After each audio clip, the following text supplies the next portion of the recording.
عسلامة مرحبا بالناس الكل. نقدم لكم روحي إيمان جوادي, membre de la SAT. Aujourd'hui, on est réunis pour accueillir personnellement que je considère comme un frère et un ami, Dr Sofiane Kamou, président de la SAT. C'est un astronome amateur depuis 1993. هو دكتور en médecine et assistant hospitalier universitaire en cardiologie في faculté de médecine de Tunis. Je vous passe la parole, docteur Sofiane, باش تقدم لنا présentation تاعك على mouvement de l'axe de rotation terrestre. À vous, monsieur. يعطيكم الصحة شربتكم.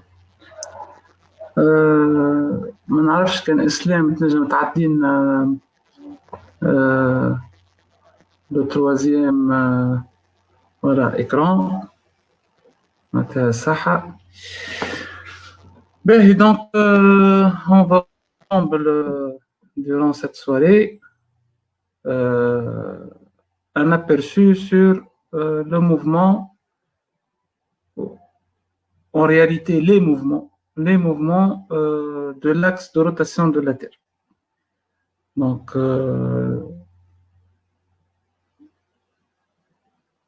on est habitué de parler d'un seul mouvement de rotation de la Terre, de l'axe de rotation de la Terre.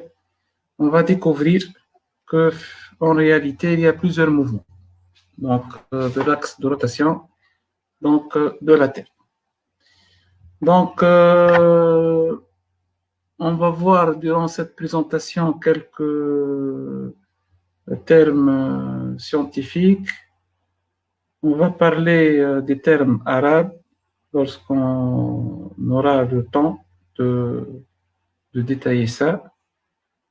Donc, et on va commencer à revoir donc ces différents mouvements de l'axe de rotation de la Terre.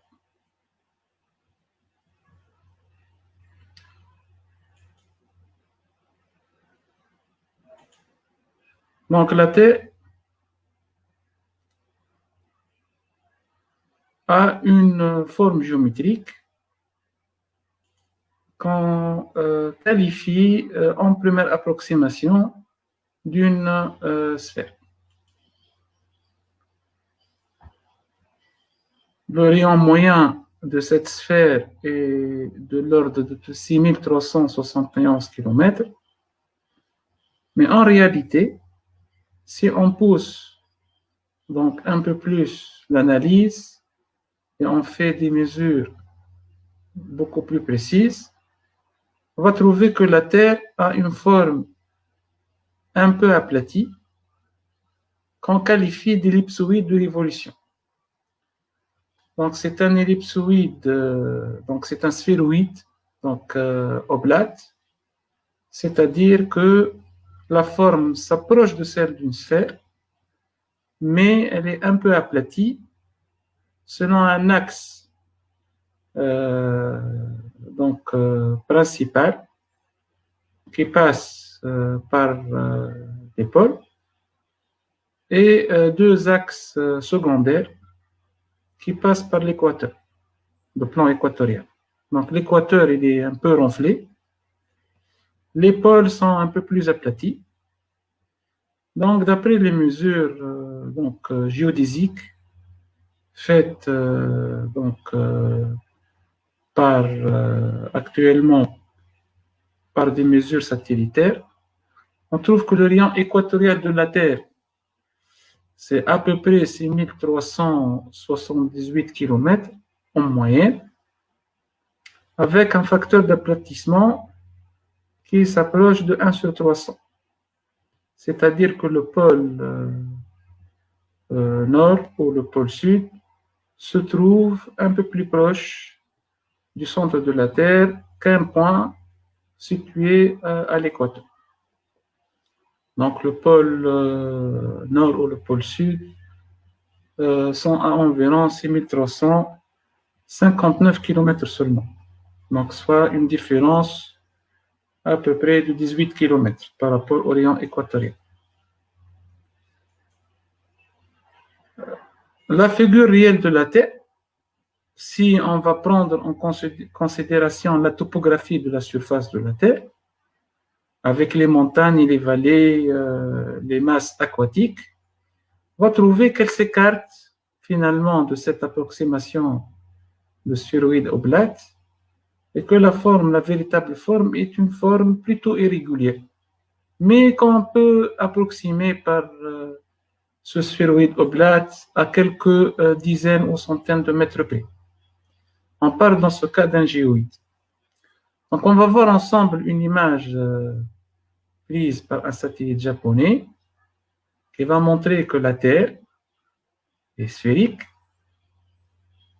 en première approximation, mais on va s'amuser à mesurer le diamètre équatorial et le diamètre polaire en pixels, on va trouver que le diamètre polaire est inférieur au diamètre équatorial, ce qui prouve que la Terre est de forme sphéroïdale. Cette forme sphéroïdale va nous expliquer pourquoi la rotation de la Terre, l'axe de rotation de la Terre notamment, n'aura pas de direction fixe dans le temps. On va voir tout à l'heure pourquoi. Si on va prendre des mesures plus précises avec des relevés satellitaires, on va trouver cette image qui est amplifiée. En fait, elle est amplifiée d'un facteur 1000, qui montre que la Terre est plutôt sphéroïdale, mais qui a une forme un peu irrégulière, avec notamment un creux qui se trouve ici dans l'océan Indien, et une protubérance ici qui se trouve proche de l'Islande, où se trouve sur le plan géologique un point chaud qui relève une partie de l'écorce terrestre. Donc cette forme irrégulière, elle est finalement due à une répartition de la masse qui n'est pas tout à fait homogène au niveau de la Terre, du globe terrestre. Et cette répartition de masse qui n'est pas tout à fait homogène va faire que le centre de gravité de la Terre ne se trouve pas exactement au niveau du centre géométrique de la sphère ou du sphéroïde. On va voir tout à l'heure les répercussions de ce décalage. Bon, c'est un décalage qui est de l'ordre de quelques centaines de mètres à quelques kilomètres, mais il est suffisant pour se traduire par une donc anomalie au niveau des observations astronomiques. Donc, le mouvement principal de rotation de la Terre, c'est le mouvement de rotation diurne autour de l'axe principal de la Terre, qui est à l'origine de l'alternance du jour et de la nuit. La durée que prend la Terre pour faire un tour complet par rapport aux étoiles s'appelle le jour sidéral, et elle est actuellement, je dis bien actuellement, de 23h56 4,09 secondes. Pourquoi actuellement? Parce que c'est une durée qui est variable dans le temps. Le jour était plus court il y a quelques millions d'années.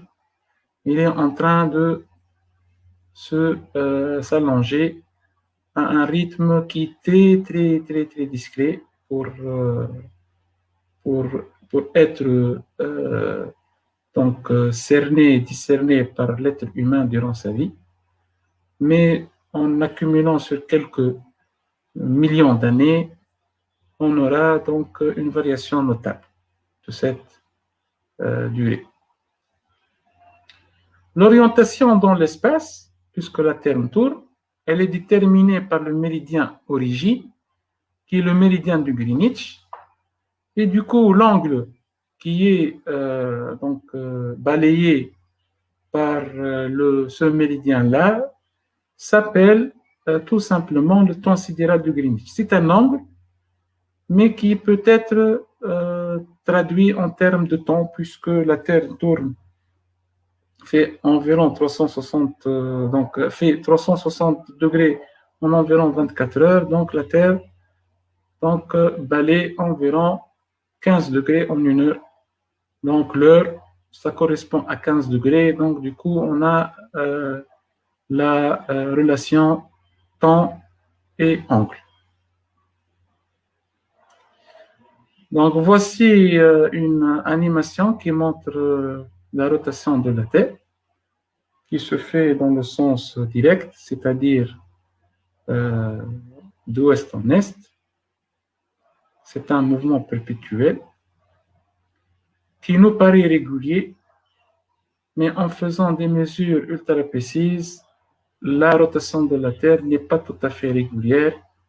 On va voir tout à l'heure quelques indices d'irrégularité. Donc la Terre tourne autour de son axe, mais aussi tourne autour du Soleil. Donc ces deux mouvements vont en fait délimiter deux plans particuliers qui sont l'équateur et l'écliptique. Donc l'équateur est défini par le plan passant par le centre de la Terre, qui est perpendiculaire au vecteur de rotation de la Terre. Donc globalement, c'est le plan qui passe par le centre de la Terre et qui est perpendiculaire à l'axe polaire. L'équateur, l'écliptique, en revanche, c'est le plan qui passe par le centre de la Terre et qui est perpendiculaire au moment cinétique orbital de la Terre. Qu'est-ce que le moment cinétique orbital de la Terre? C'est un terme physique. En fait, le moment cinétique est le vecteur perpendiculaire aussi bien au rayon vecteur, c'est-à-dire la distance qui sépare le Soleil de la Terre, et aussi perpendiculaire au vecteur vitesse de la Terre. Donc on aura un vecteur qui va être perpendiculaire au plan de l'orbite de la Terre et qui est l'écliptique. Regardons, donc l'écliptique, il est en fait incliné par rapport à l'équateur d'un angle de 23 degrés 26 minutes actuellement. Pourquoi actuellement? Parce qu'on va voir tout à l'heure que cet angle varie en fonction du temps. Donc regardons ensemble le plan équatorial. Le plan équatorial, il est déterminé donc par ce plan-là, qui est perpendiculaire au rayon, donc au vecteur de rotation de la Terre, qui est porté par l'axe polaire et qui passe par le centre de la Terre. L'écliptique, en revanche, c'est donc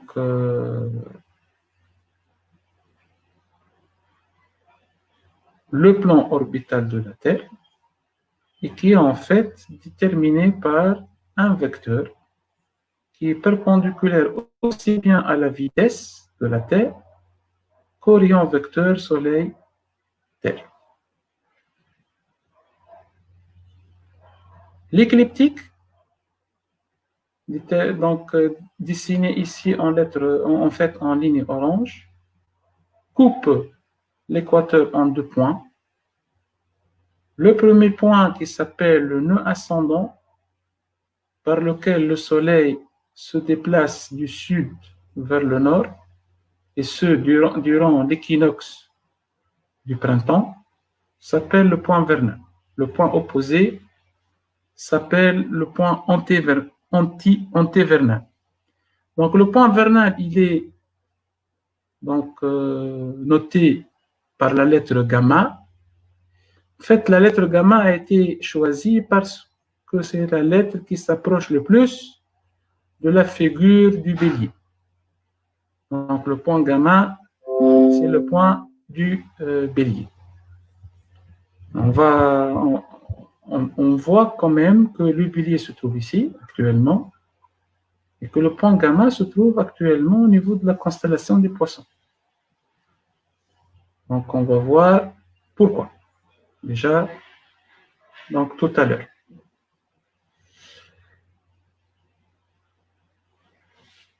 On va en fait définir quelques durées, les jours et les années. Donc, le jour sidéral qu'on a vu tout à l'heure, c'est 23h56 4,09 secondes. Al-Yawm al-Najmi, c'est la durée que met la Terre pour faire un tour complet autour de son axe par rapport à une direction fixe, donc par rapport aux étoiles. Le jour solaire, c'est la durée que met la Terre pour faire un tour complet par rapport au Soleil. C'est une durée moyenne de 24 heures, mais en réalité, elle est variable tout au long de l'année. Donc, entre 23h59 40 secondes, je suis désolé pour l'erreur ici, et 23h30 secondes. L'année sidérale, c'est la durée que met la Terre pour faire un tour complet autour du Soleil par rapport aux étoiles. C'est environ 365,257 jours. L'année tropique, qui est à l'origine de notre année civile, elle est un peu plus courte. Elle est égale à 365 jours,24. L'année tropique, c'est la durée qui sépare deux équinoxes de printemps consécutifs. Pourquoi ce décalage? Parce que l'origine n'est pas la même et parce que cette origine serait entre l'année sidérale et l'année tropique serait variable en fonction du temps. On va voir pourquoi. Donc, l'astronome Hipparque, l'un des grands astronomes de l'époque grecque, Abarchos en arabe, a observé donc l'étoile Spica durant une éclipse de lune. À son époque, l'étoile Spica était proche de l'équinoxe de l'automne, donc le point opposé à l'équinoxe du printemps. Il a fait des comparaisons avec un astronome qui a observé une éclipse proche de Spica environ 150 années plus tôt, qui est Timocharis, qui est aussi un astronome grec qui a vécu en Égypte, en Alexandrie. Et il a trouvé, Hipparque, en fait, que la longitude du Spica a varié d'environ 2 degrés en 150 ans. Il a vérifié que Spica n'a pas bougé par rapport aux autres étoiles, donc il a conclu que toute la sphère céleste s'est décalée de 2 degrés en 150 ans. Voyons ce qu'Hipparque a observé exactement et aussi ce que Timocharis a aussi observé. Donc Hipparque, il a observé une éclipse le 21 mars 134 ans avant Jésus-Christ. Cette lune qui était éclipsée était à proximité du Spica. Spica était à proximité de l'équinoxe, du point de l'équinoxe de l'automne. Donc, il a fait ses mesures. Il trouve que la lune éclipsée qui se trouve à proximité du Spica, la lune, elle est pratiquement à l'opposé du soleil durant cette éclipse.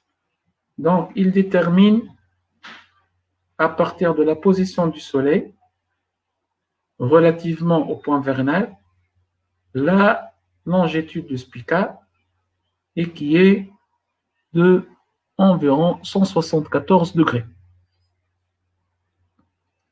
Il observe en fait, il consulte le bouquin de Timocharis. Timocharis qui a décrit l'éclipse du 17 mars 283 avant Jésus-Christ. Timocharis trouve que Spica était à 172 degrés de longitude. Donc en 2 ans, en 150 ans environ, l'étoile Spica s'est déplacée vers le point gamma, ou c'est le point gamma qui s'est déplacé vers l'étoile Spica de 2 degrés en 150 ans, ce qui correspond à peu près à 1 degré tous les 75 ans d'après l'approximation d'Hipparque. Par la suite, Ptolémée est venu, il a fait d'autres mesures, il a conclu que le point vernal se déplace dans le sens opposé du mouvement des planètes, donc dans le sens inverse, ou le sens rétrograde, d'1 degré tous les 100 ans. Regardons ce que les Arabes ont en fait noté dans les bouquins d'astronomie. As-Soufi, par exemple, vers 930 de notre ère, après Jésus-Christ, qu'est-ce qu'il a dit? Il a dit que وَالنَّاسُ كُلُّهُمْ مُتَّفِقُونَ عَلَى أَنَّ لِهَذِهِ الْكَوَاكِبِ حَرَكَةً إلى توالي البروج. C'est-à-dire que toutes les étoiles ont un mouvement qui se fait dans le sens rétrograde. أما على رأي بطليميوس ومن تقدمه, c'est-à-dire Ptolémée, ففي كل 100 سنة درجة, c'est-à-dire que ce décalage se fait à raison d'1 degré tous les 100 ans. وأما على رأي أصحاب الممتحن, c'est-à-dire ceux qui ont fait la campagne d'observation donc à l'époque du Khalife al-Abbasi al-Ma'moun, donc qui ont écrit le bouquin Zij al-Mumtahan. ومن رصد بعد بطليميوس فكل 66 سنة درجة. Donc d'après les calculs des astronomes musulmans, trouvent que il y a un décalage d'1 degré tous les 66 années. Donc, il décrit aussi que finalement, le point gamma, il va varier de la constellation du Bélier vers la constellation du Taureau si l'observation a été faite il y a 3000 ans. C'est-à-dire que environ tous les 2000 ans, le point gamma passe d'une constellation de zodiaque à une autre. Mu'ayd al-Din al-Urdi, qui est issu de l'école de Nasir al-Din al-Tusi à Maragha en Iran, a pratiquement décrit les mêmes constatations de Abd-Rahman al-Soufi, et il conclut aussi que le point gamma se déplace dans le sens rétrograde à raison donc d'1 degré tous les 66 ans. Donc regardons sur cette animation faite par Stellarium le déplacement du point gamma en fonction du temps, et ce à partir du 1er janvier 2000 à minuit. Donc ce point, c'est le point gamma, et on va voir que finalement le point gamma se déplace avec l'équateur. On a l'impression que l'écliptique est fixe, c'est l'équateur qui se décale, donc amenant le point gamma à se déplacer d'une constellation à l'autre tout au long d'un cycle d'environ 26 000 ans. Par exemple, on voit que le point gamma sera à proximité du Spica vers l'an 13 000. Comment expliquer ce déplacement du point gamma? Donc, le premier qui a fait une tentative de formulation d'une solution, c'était Copernic, mais sa solution n'était pas scientifiquement valide. C'est Isaac Newton, grâce donc à la loi de la gravitation universelle, qu'il a pu donner une explication mathématiquement et physiquement valide donc de ce mouvement du point gamma qui s'appelle le mouvement de précession. Donc d'après Newton, le Soleil ou la Lune, qui sont les deux astres les plus imposants pour la Terre, les plus gravitationnellement actifs, entre parenthèses, exercent sur le renflement équatorial de la Terre un couple de forces qui oblige la Terre à pivoter dans l'espace comme une toupie. La formulation physique de la rotation donc, de ce mouvement de précession de la Terre est très analogue à celle d'une toupie qui précesse du fait de l'action de son poids. Donc le poids induit cette oscillation de l'axe de rotation, bien d'un gyroscope qui oscille de la même manière que la toupie grâce à l'action du poids.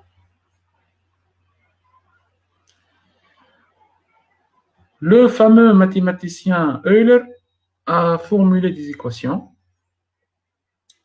plus poussées, donc grâce aux travaux, donc en prenant donc les travaux de Newton comme base, il a formulé donc d'autres équations. Et il a fini par décrire trois rotations différentes de la Terre. Donc, si on prend la vitesse angulaire principale oméga 3 comme étant la vitesse de rotation de la Terre autour de son axe, on peut définir aussi deux autres vitesses angulaires qui sont gamma 1 et gamma 2 qui dépendent de paramètres de coefficients I1, I2, I3 qui sont les moments d'inertie. Donc, pour une sphère parfaite, homogène, on a I1 égale I2 égale I3. Les moments de force à nœud, donc les vitesses, sont constantes. Dès qu'on a un petit donc décalage entre les différents moments d'inertie, même en l'absence d'une force gravitationnelle agissant sur le renflement équatorial, on aura donc une vitesse angulaire autour d'un petit axe qui s'écarte un tout petit peu de l'axe de rotation de la Terre principale. Donc, si on va s'amuser à résoudre ces équations, on va trouver finalement que l'angle de rotation de la Terre aura donc deux composantes. Une composante principale, qui est la composante de précession, qui est un terme polynomial, et une composante périodique qui est décrite sous la forme d'une série trigonométrique et qu'on appelle nutation. Regardons l'action de la précession de la nutation sur l'axe de rotation de la Terre. Donc l'axe de rotation de la Terre et donc bascule sur un cône tous les 25 000 ans, oui, donc environ tous les 28 000 ans, selon donc, un mouvement de précession sur lequel il y a une petite donc, oscillation périodique qui s'appelle la nutation. Donc, de ce fait, on définit le pôle moyen comme étant la direction donc, de l'axe de rotation de la Terre issue du mouvement de précession, donc qui se trouve sur ce cercle de précession.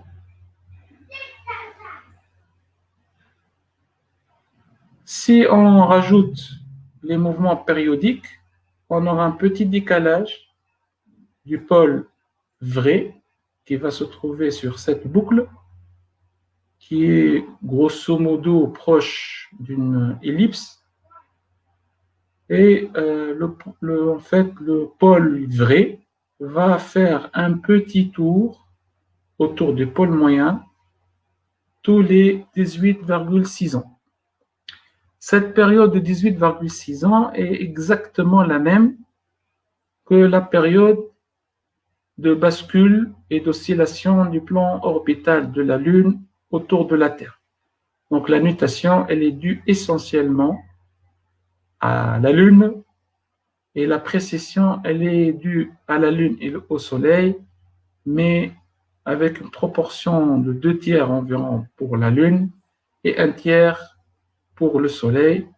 Donc malgré que la Lune est beaucoup moins massive que le Soleil, sa proximité donc, induit ce donc, mouvement donc, notable de l'axe de rotation de la Terre.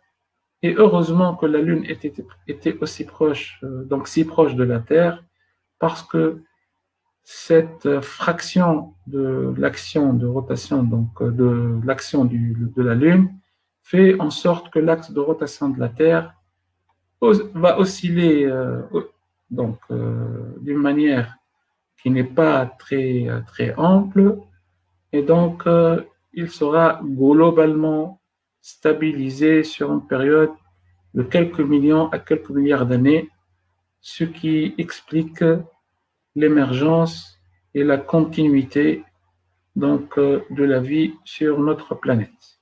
Donc, une des conditions donc, de continuité de la vie. Donc, regardons ce que la nutation et la précession induisent comme mouvement pour le point vert. Donc, voici l'écliptique.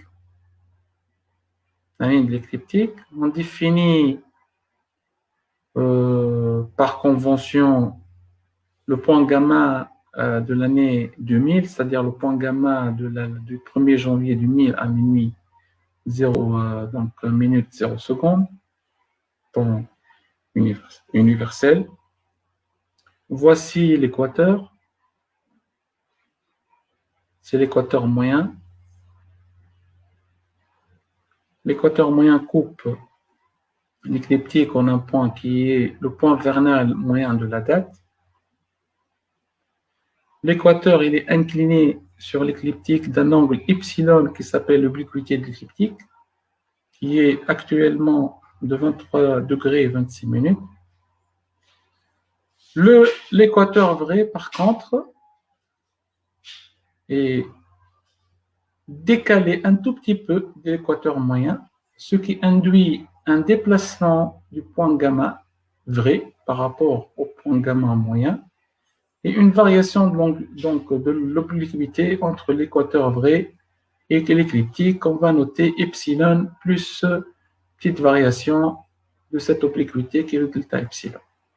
L'arc mesuré sur l'écliptique entre le point gamma de l'année 2000 jusqu'au point gamma de la date s'appelle la précession. L'arc sur l'écliptique entre le point gamma moyen de la date et le point vernal s'appelle la nutation en longitude, notée delta psi, et le delta epsilon, c'est la nutation en précession, en obliquité. Donc, La précision, c'est de l'ordre de 50,29 secondes par an. C'est une mesure qui est à peu près fixe dans le temps, elle est un peu décroissante sur quelques milliers d'années. L'amplitude maximale de la nutation en longitude, c'est de l'ordre de 17 secondes, et celle de la nutation en obliquité, c'est de 9,2 secondes. Donc, si on va transformer cette vitesse angulaire en période, on va trouver que finalement, le point gamma parcourt 1 degré tous les 72 ans. C'est une durée qui est très très proche de celle retrouvée par les astronomes musulmans de Zij al-Muntahan qui ont prédit une variation du point gamma de 1 degré tous les 66 ans. Et cet angle il est très très proche de celui déterminé par Nasser al-Din Tusi qui a trouvé 51 secondes par an, donc qui est une valeur notablement très très précise pour un astronome qui a fait des mesures il y a environ 500 ans. Regardons l'impact de la précision sur la direction de l'axe polaire par rapport aux étoiles. On sait tous qu'on a l'étoile polaire actuellement qui est proche du pôle nord céleste. Est-ce que l'étoile polaire le sera pour une durée très très longue? La réponse est non. L'étoile polaire, elle est actuellement polaire pour quelques centaines d'années et elle va laisser la place à d'autres étoiles dans quelques milliers d'années. Voici la carte qui montre donc le mouvement de l'axe de rotation de la Terre, donc exactement du pôle nord céleste qui fait un tour autour du pôle écliptique nord. Donc le pôle nord céleste à l'année 2000 il est proche de l'étoile polaire, mais il y a 2000 ans, il y a 3000 ans à l'époque des pharaons, il était proche de l'étoile Thuban, Thorben, de la constellation du Dragon, qui est Alpha Draconis. Et dans 14 000 ans, donc dans 12 000 ans, c'est-à-dire à l'an 14 000, l'étoile polaire sera l'étoile Vega. Et à l'an 10 000, l'étoile polaire sera l'étoile Deneb. Donc on voit que finalement, les étoiles polaires sont caractéristiques d'une durée déterminée. Notre étoile polaire actuelle, elle est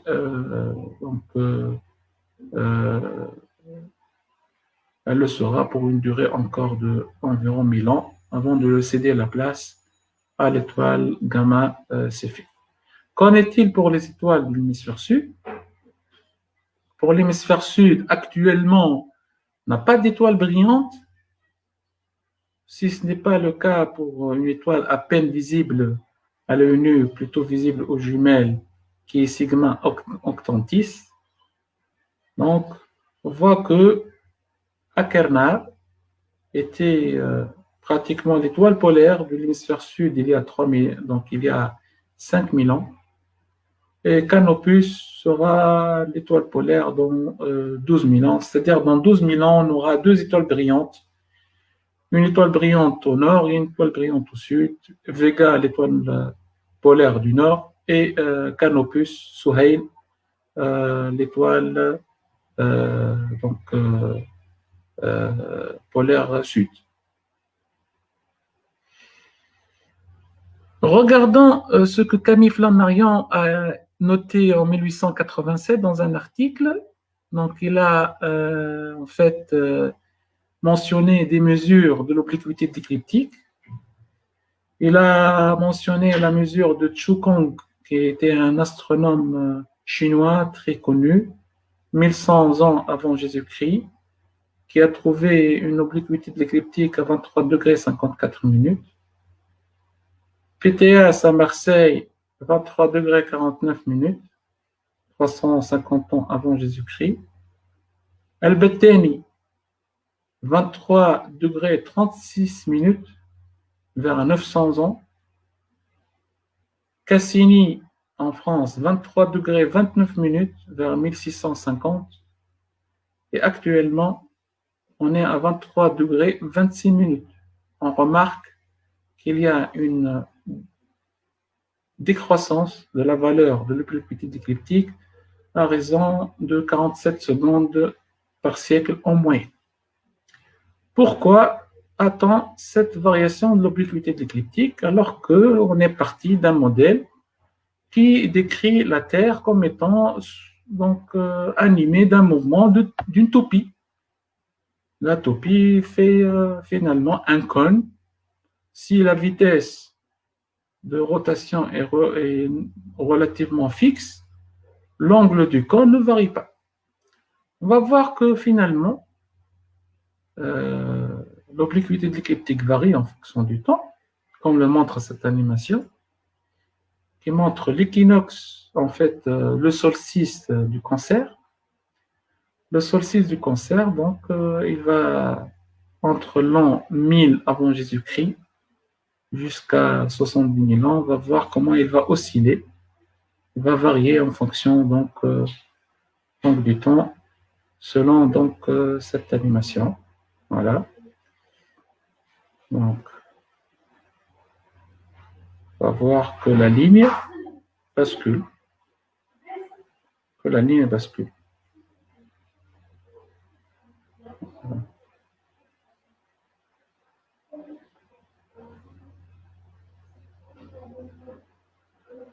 Finalement, les astronomes ont fini à trouver l'explication et en fait, c'est l'écliptique qui varie. L'écliptique qu'on a pris jusqu'à maintenant comme étant fixe, finalement, l'écliptique varie en fonction du temps avec une amplitude beaucoup plus faible sur une durée de 75 000 ans environ. Et en fait, la variation de l'écliptique, elle est due au mouvement d'oscillation de l'orbite de la Terre dû à l'action gravitationnelle des autres planètes. Donc, on va voir en comparaison l'écliptique de date par rapport à l'écliptique de l'année 2000, comment il y aura donc une dissociation des deux figures en fonction du temps. Donc, entre l'ère actuelle et les quelques milliers d'années, donc on va voir rapidement qu'il y a un décalage entre l'écliptique de l'année 2000 en rouge et l'écliptique de date, moyenne de date, donc qui prouve donc que ce plan orbital n'est pas fixe dans le temps. On appelle cette variation de l'écliptique la précession planétaire. Donc, si on prend la précession due à l'action du Soleil et de la Lune et celle des planètes, fait la somme, on aura ce qu'on appelle la précession générale, mais la part la plus importante de la précession reste celle due à l'action de la Lune, puis du Soleil. En dehors de toute action gravitationnelle, donc de la Lune et du Soleil et des autres planètes, la Terre est sujette d'une oscillation de faible amplitude qui est l'oscillation de l'air. Cette oscillation de l'air peut être calculée qui se fait sur une durée de 305 jours environ. Elle est due à l'aplatissement de la figure de la Terre. Sur le plan pratique, on ne mesure pas cette période de 305 jours. On mesure une période de 430 jours environ, qu'on appelle l'oscillation de Chandler. Et cette oscillation, en fait, c'est l'oscillation de l'air modifiée par plusieurs autres paramètres, notamment des paramètres d'ordre géophysique et météorologique. Donc, cette oscillation induit un mouvement du pôle géographique de la Terre, que ce soit nord ou sud, par rapport à la surface de la Terre. Jusqu'à maintenant, on a parlé de l'axe de rotation par rapport à l'espace. Là, l'axe lui-même varie par rapport à la surface de la Terre. L'amplitude de variation est faible. Elle est de quelques mètres à une dizaine de mètres.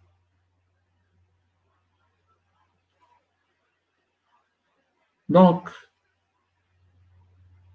le fait que la Terre n'est pas tout à fait rigide, elle est plutôt élastique. Il y a les phénomènes de marée, il y a le mouvement de magma, les mouvements des manteaux, la tectonique des plaques. Donc la Terre, elle est élastique. Donc cette élasticité va induire un déphasage des termes périodiques, de certains termes périodiques, et être à l'origine d'un phénomène de forçage de certains paramètres. Il y a aussi le rebond glaciaire, avec actuellement ce qu'on observe comme réchauffement climatique. Les calottes glaciaires sont en nette régression. Les calottes qui ont exercé une pression très très élevée sur l'écorce terrestre vont donc voir cette action diminuer. Donc la Terre, elle va reprendre une figure moins aplatie, ce qu'on appelle le rebond glaciaire. Et ce rebond glaciaire se manifeste par une variation de la précession. Donc, que ce soit la précession lunisolaire ou bien la précession de l'air. Il y a aussi la redistribution des masses océaniques et la tectonique des plaques à plus long terme qui exercent des modifications des paramètres de la précession. Un petit mot sur la rotation de la Terre qui se ralentit en fonction du temps, à raison de 0,2 millisecondes par siècle en moyenne. Et ce ralentissement, il est essentiellement dû aux marées lunaires qui induisent un frottement, un couple de frottements qui oblige la Terre à freiner sa rotation. Quel est l'impact de la précession de la variation de l'obliquité sur la Terre? Eh bien, il y a un impact climatique. Et cet impact climatique, elle a été découvert par le météorologue et géophysicien serbe Milanković, yougoslave à l'époque. Milanković qui a décrit qu'il y avait une corrélation nette entre les stages de glaciation et la précession, l'obliquité, de l'écliptique, et aussi un paramètre qui est lié à l'orbite de la Terre, qui est l'excentricité de l'orbite terrestre. Donc, en conclusion, l'axe de rotation de la Terre n'est pas fixe dans le temps et dans l'espace. Il est variable. C'est un axe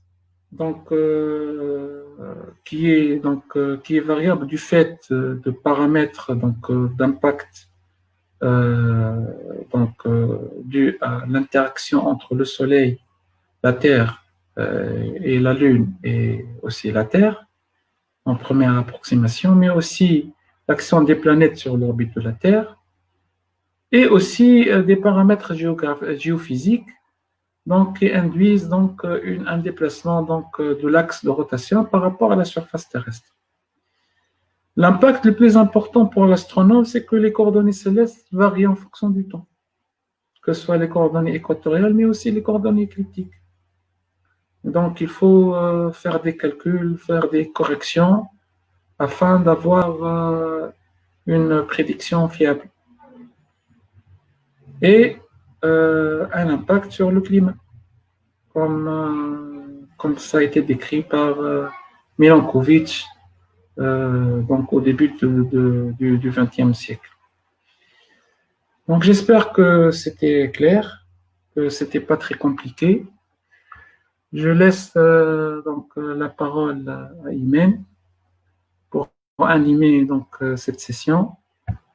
Je ne sais pas s'il y a des questions sur lesquelles on va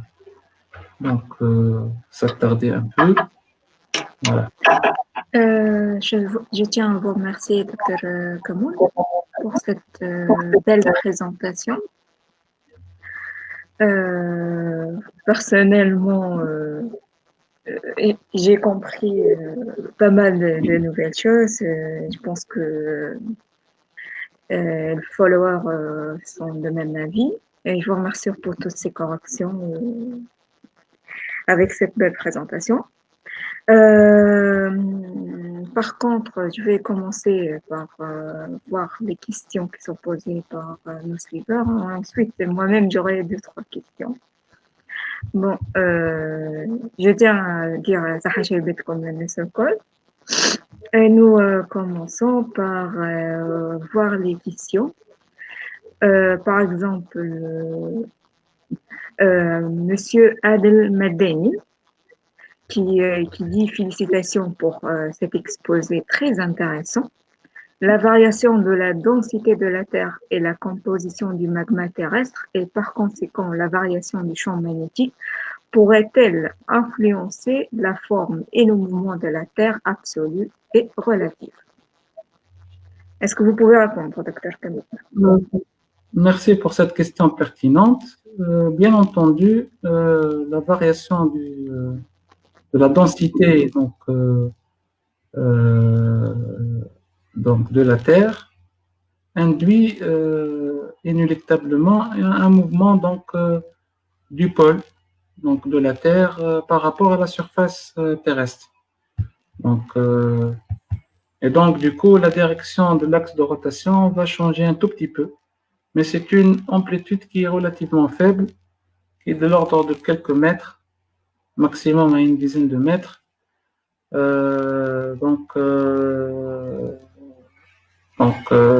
Qui n'est pas sensible, qui n'a pas d'impact direct sur la vie quotidienne, mais qu'on peut mesurer, et elle peut nous donner aussi une idée sur la composition interne de la Terre.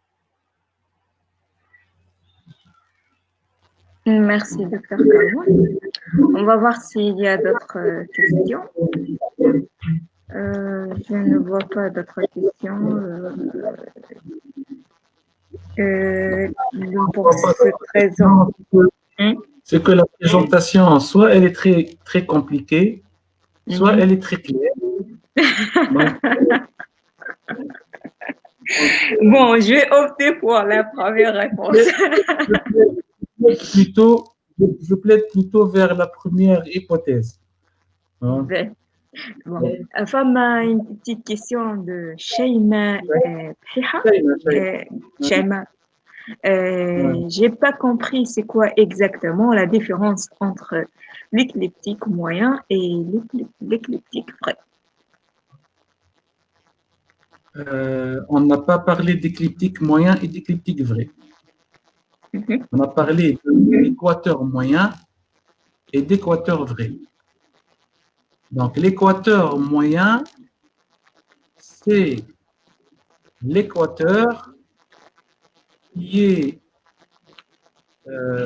déduit à partir du mouvement de la précession seulement. L'équateur vrai, c'est l'équateur qui est déduit à partir de la précession et de la nutation. La différence entre les deux équateurs est faible. Mais pour être rigoureux sur le plan scientifique, pour avoir une interprétation fidèle de certains paramètres physiques, il faut faire la différence entre l'équateur moyen et l'équateur vrai. Donc, j'espère que c'est assez clair. Sinon, je reviens peut-être à la figure. pour la montrer. Oui, si vous pouvez reprendre la figure. Donc, juste un petit moment, je reviens à la figure. Voilà. Allez là, la figure. Voilà. Voilà.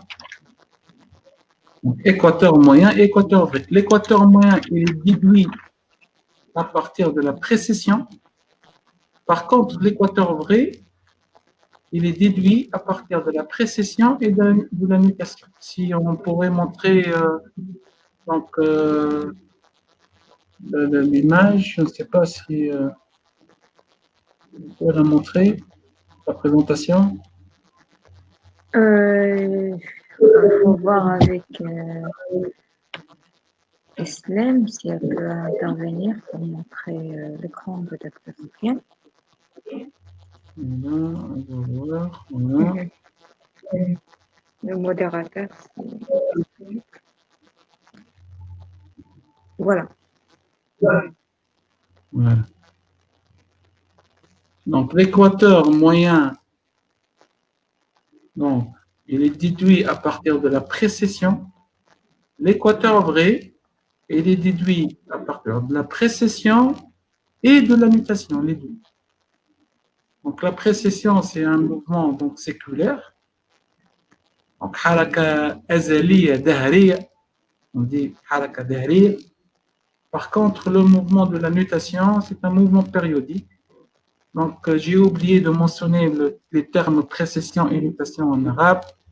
La précession, c'est ad-dawm, harakat ad-dawm, et la nutation est at-tarannuh. Et la précession des équinoxes s'appelle aussi en arabe mubadarat al-i'tidali, parce que l'équinoxe apparaît de plus en plus tôt. C'est pour cela qu'on appelle donc mubadarat al-i'tidali.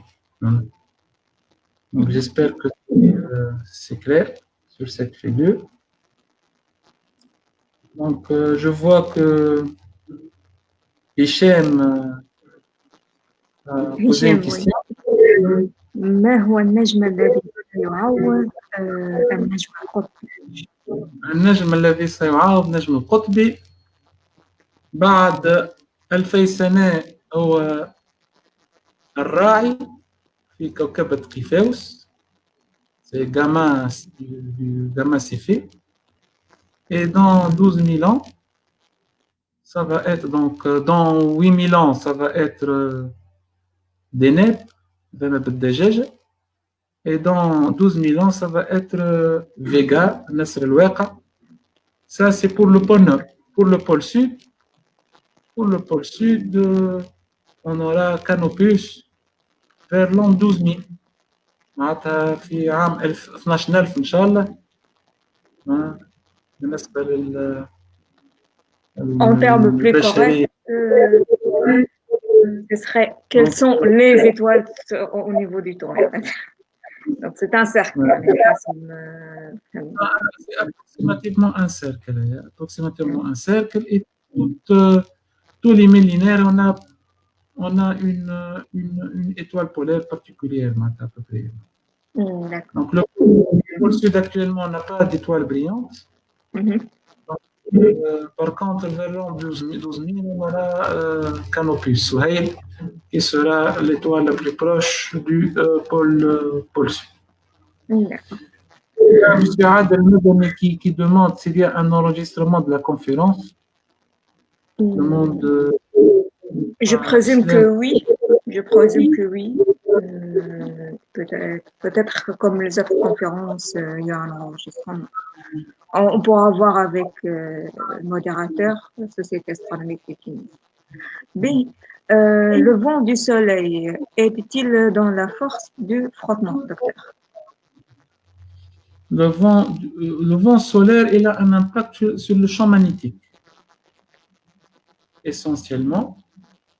Il n'a pas d'action sur le frottement, donc sur la variation séculaire de la rotation du Soleil, mais il semble que le vent solaire, donc issu du soleil en pleine activité durant le cycle solaire, il semble qu'il ait un effet sur une petite variation périodique de la rotation du Soleil.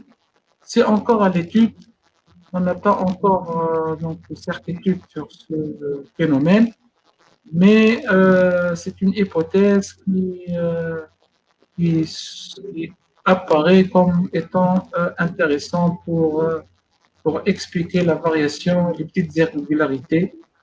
Il y a des petits sauts dans la rotation de la Terre qui peuvent être expliqués par cette action du vent solaire, mais sans frottement.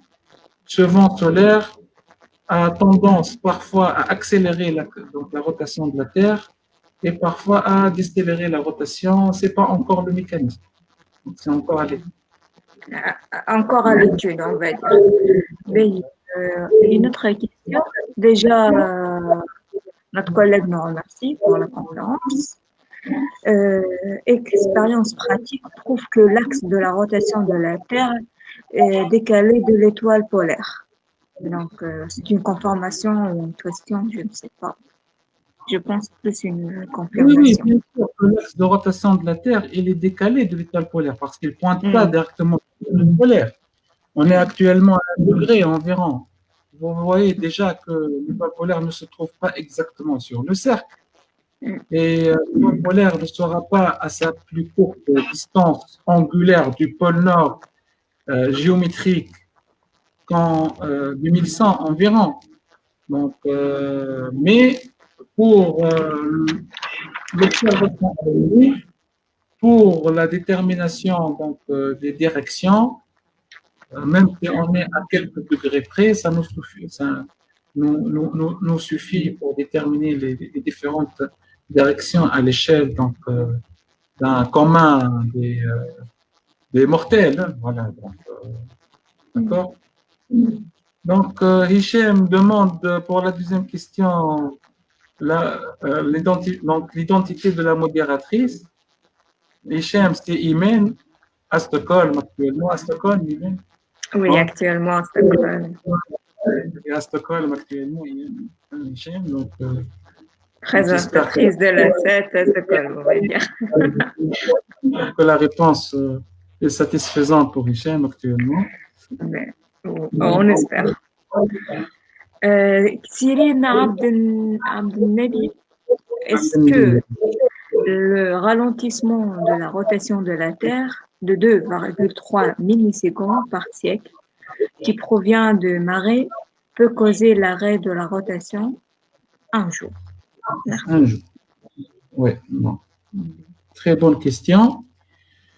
Bon, le ralentissement de rotation de la Terre, qui est de 2,3 millisecondes actuellement en moyenne, induit aussi un éloignement de la Lune, une augmentation de la distance moyenne entre la Terre et la Lune. Cette augmentation de la distance va elle-même induire une diminution de l'amplitude des marées et donc du frottement des marées et donc du taux de décroissance. Et donc, du coup, on ne va pas arriver à l'arrêt de rotation de la Terre. Au maximum, on aura ce qu'on appelle une configuration de rotation captive, c'est-à-dire que la Terre et la Lune auront exactement les mêmes durées de rotation, de révolution autour de leur axe et autour de leur centre de gravité.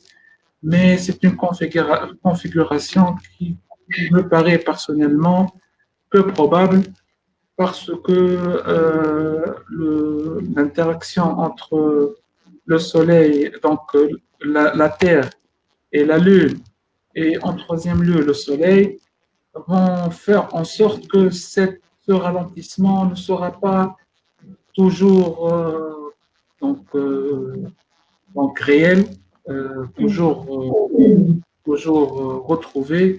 On aura même dans certaines périodes une accélération de rotation de la Terre. Voilà. Oui, mademoiselle Khadija dit merci pour la présentation. Certaines prétendent que l'axe de rotation s'est déplacé pendant ce dernier siècle grâce au réchauffement climatique. Est-ce que c'est vrai? Bon, on a vu que le rebond glaciaire peut expliquer un mouvement du pôle, mais ce mouvement du pôle était confiné dans un cercle d'une dizaine de mètres environ. Donc, le déplacement, ça existe, mais il est de faible amplitude. Par contre, ce qu'on a observé, c'est un mouvement donc plus ample d'une autre nature, sans relation donc avec le mouvement de rotation de la Terre, qui est le mouvement du pôle nord magnétique et qui est en fait expliqué par d'autres considérations géophysiques. Merci pour cette réponse. Je ne sais pas s'il y a d'autres questions. En attendant, si quelqu'un se présente, je vais vous poser moi-même une question. Vous avez parlé des pères fondateurs de l'astronomie, soit dans le monde arabe, soit dans le monde grec ou romain, je pense.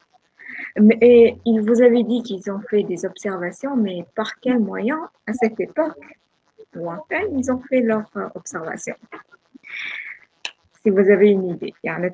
Quand ils ont étudié la variation du point gamma, quels moyens ils ont utilisés pour donner avec précision ces mesures?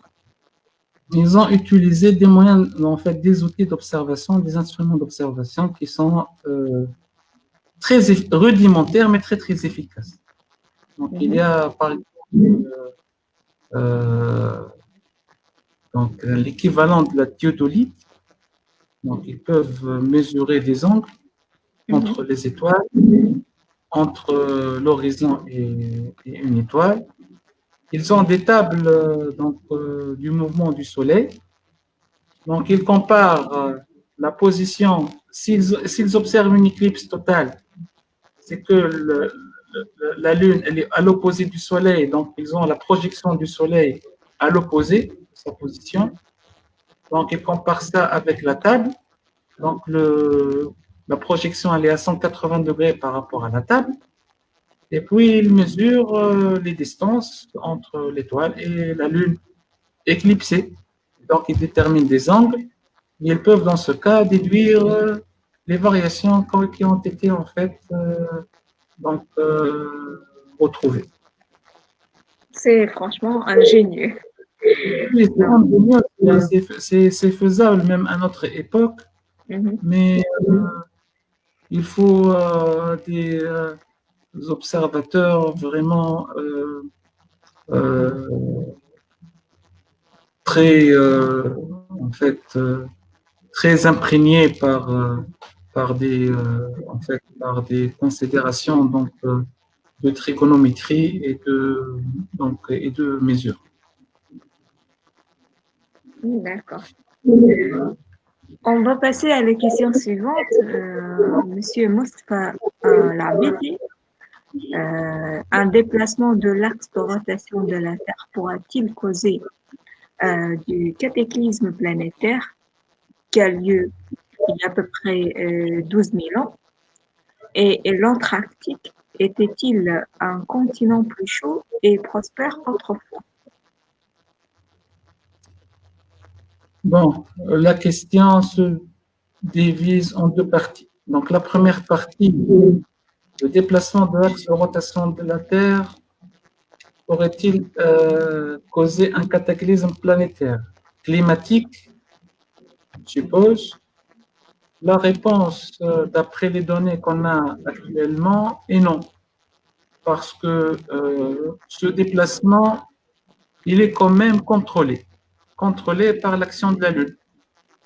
Il fait le policier, entre parenthèses, elle prévient les bascules brutales de l'axe de rotation de la Terre et les oscillations donc importantes. Ce n'est pas le cas, par exemple, pour la planète Mars. La planète Mars, on estime que dans quelques millions d'années, on aura peut-être une bascule de 70 degrés de son axe de rotation. Par contre, l'axe de rotation de la Terre reste confiné entre 21 degrés et 24 degrés, ce qui est à peu près l'inclinaison actuelle.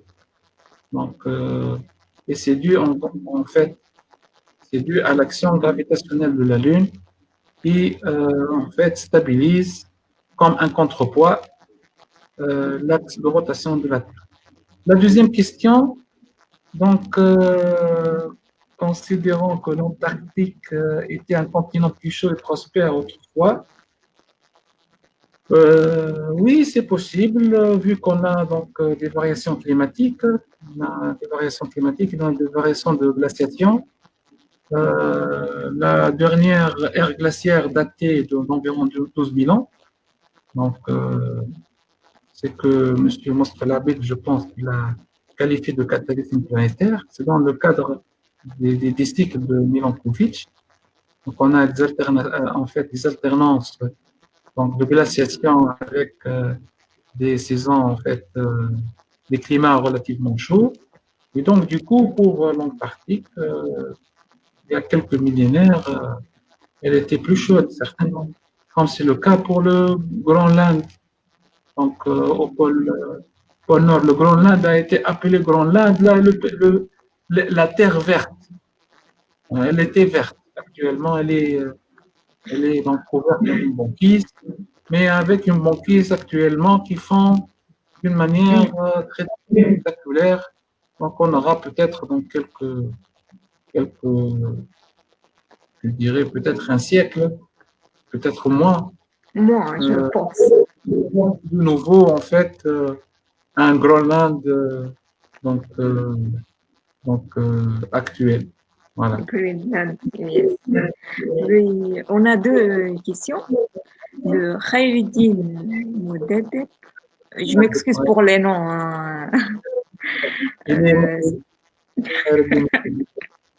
Ce changement climatique, est-ce qu'il peut être causé par le mouvement de la Terre? Bon, d'après les paramètres de Milankovitch, il y a trois paramètres. Le premier paramètre, c'est l'excentricité de l'orbite de la Terre, donc le mouvement de la Terre finalement autour du Soleil. Le deuxième paramètre, c'est l'obliquité de l'équateur, ou de l'écliptique. Donc, c'est la bascule de l'axe de rotation de la Terre. Et le troisième paramètre, c'est la précession. On venait de décrire. Donc, finalement, les changements climatiques dépendent de trois paramètres, qui sont les paramètres du Milankovitch et qui varient sur quelques dizaines de milliers d'années. Pour la précession, c'est 26 000 ans, l'obliquité écliptique, c'est 41 000 ans, l'excentricité de l'orbite de la Terre, c'est entre 50 000 ans et 70 000 ans. Donc, on aura donc des périodes à peu près de glaciation tous les 12 000 ans à 14 000 ans.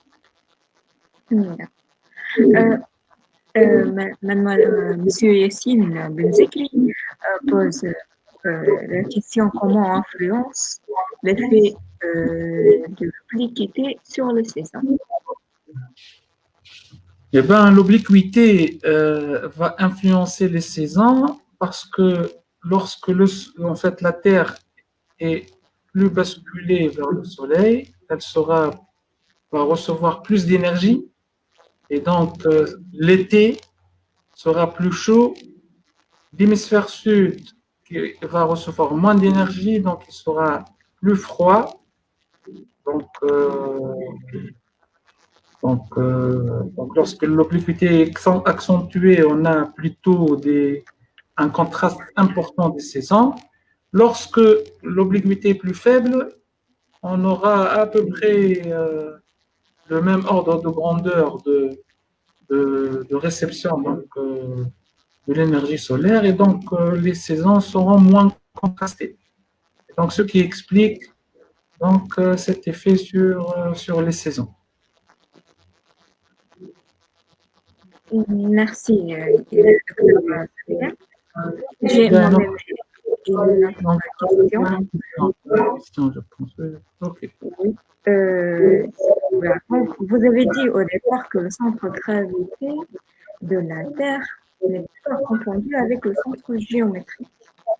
Il y a un décalage de quelques kilomètres, si, vous avez précisé entre quelques mètres et quelques mètres, et cela crée des anomalies.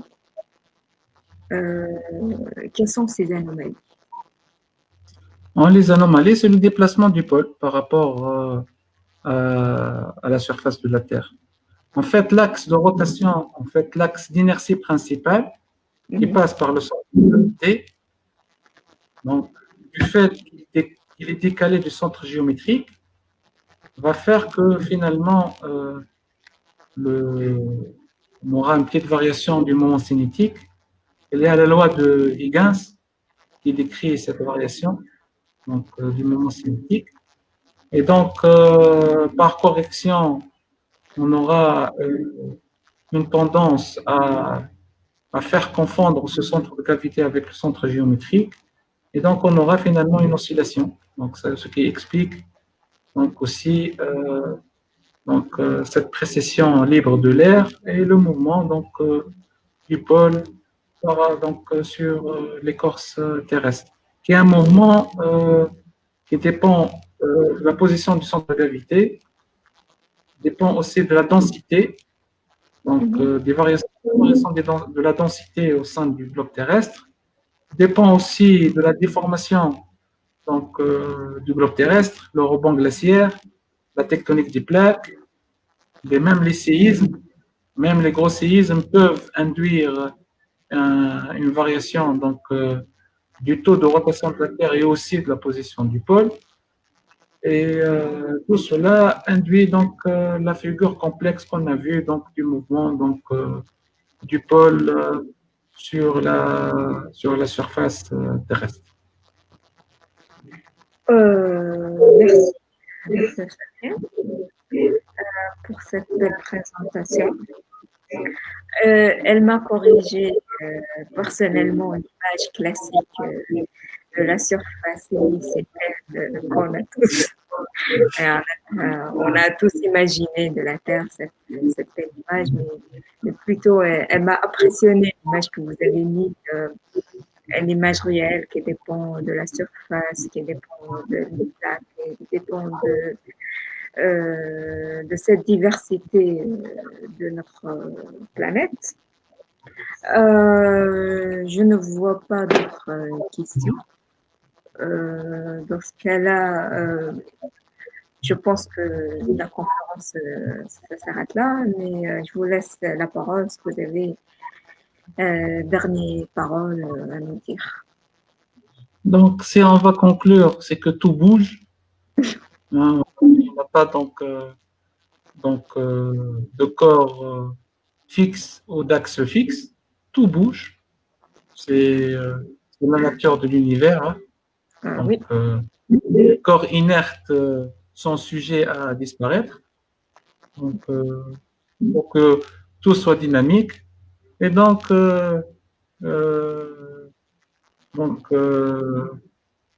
il faut appliquer ça aussi sur l'être humain. Donc, il faut qu'il soit dynamique, qu'il bouge. Hein. Voilà, c'est le seul, le seul en fait, point qui pourrait en fait faire avancer les choses, notamment donc, dans Le notre pays. mouvement, le changement. C'est confirmé par Monsieur Vida. Mais dans le bon sens. Voilà. Oui. Avant de terminer, je voudrais dire merci à Islem, membre de la SAD, qui m'ont permis aujourd'hui d'être l'animatrice. Après l'absence un petit peu au niveau personnel de la SAD. Donc, je tiens à saluer mes anciens camarades, mes amis qui sont présents peut-être aujourd'hui. Et j'en profite pour cette belle soirée de vous dire J'espère qu'on verra un peu plus à fur et à mesure dans un proche futur. Sinon, ردوا بالكم على تونس، ردوا بالكم على رواحكم، ردوا بالكم على جمعيتنا. Et je vous tiens encore une fois à vous remercier, Monsieur Kamoun, على كالعادة ديما تتحفنا بهاللي بريزونطاسيون اللي تعاون لي نوفيل جينيراسيون لي نوفيل جينيراسيون الصاعدة اللي في تونس إن شاء الله في العلوم الفلكية وربي يفضلكم الناسكم. Je vous souhaite une bonne soirée. Pas trop compliqué, Inch'Allah. Juste, Khadija propose une présentation sur la radioastronomie comme un sujet pour une autre conférence. Donc, ceux qui voient qu'ils peuvent faire cette présentation, donc, sont vivement encouragés. Voilà. Inch'Allah, merci, c'était une très bonne surprise de te voir de nouveau au Man. Merci, Inch'Allah, بالتوفيق.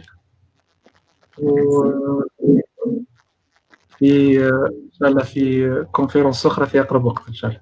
Inch'Allah. Merci, Dr. Sofiane. On peut mettre ces propositions sur la page. Je présume qu'on pourra revoir la rediffusion de cette vidéoconférence. Je propose de mettre le lien sur la page, comme ça elle est accessible. Franchement, je vais la regarder encore. Personnellement, je vais يعني نحاول نحط ونوسع فيديو ونعاود نتفرهد نحن بالconférence très très très riche de les informations. Donc, merci à tous. Je vous souhaite une bonne soirée s'il n'y a pas d'autres propositions ou d'autres commentaires. يعطيكم الصحة وإن شاء الله في محاضرة أخرى إن شاء الله. إن شاء الله. يعيشكم. سلام. سلام.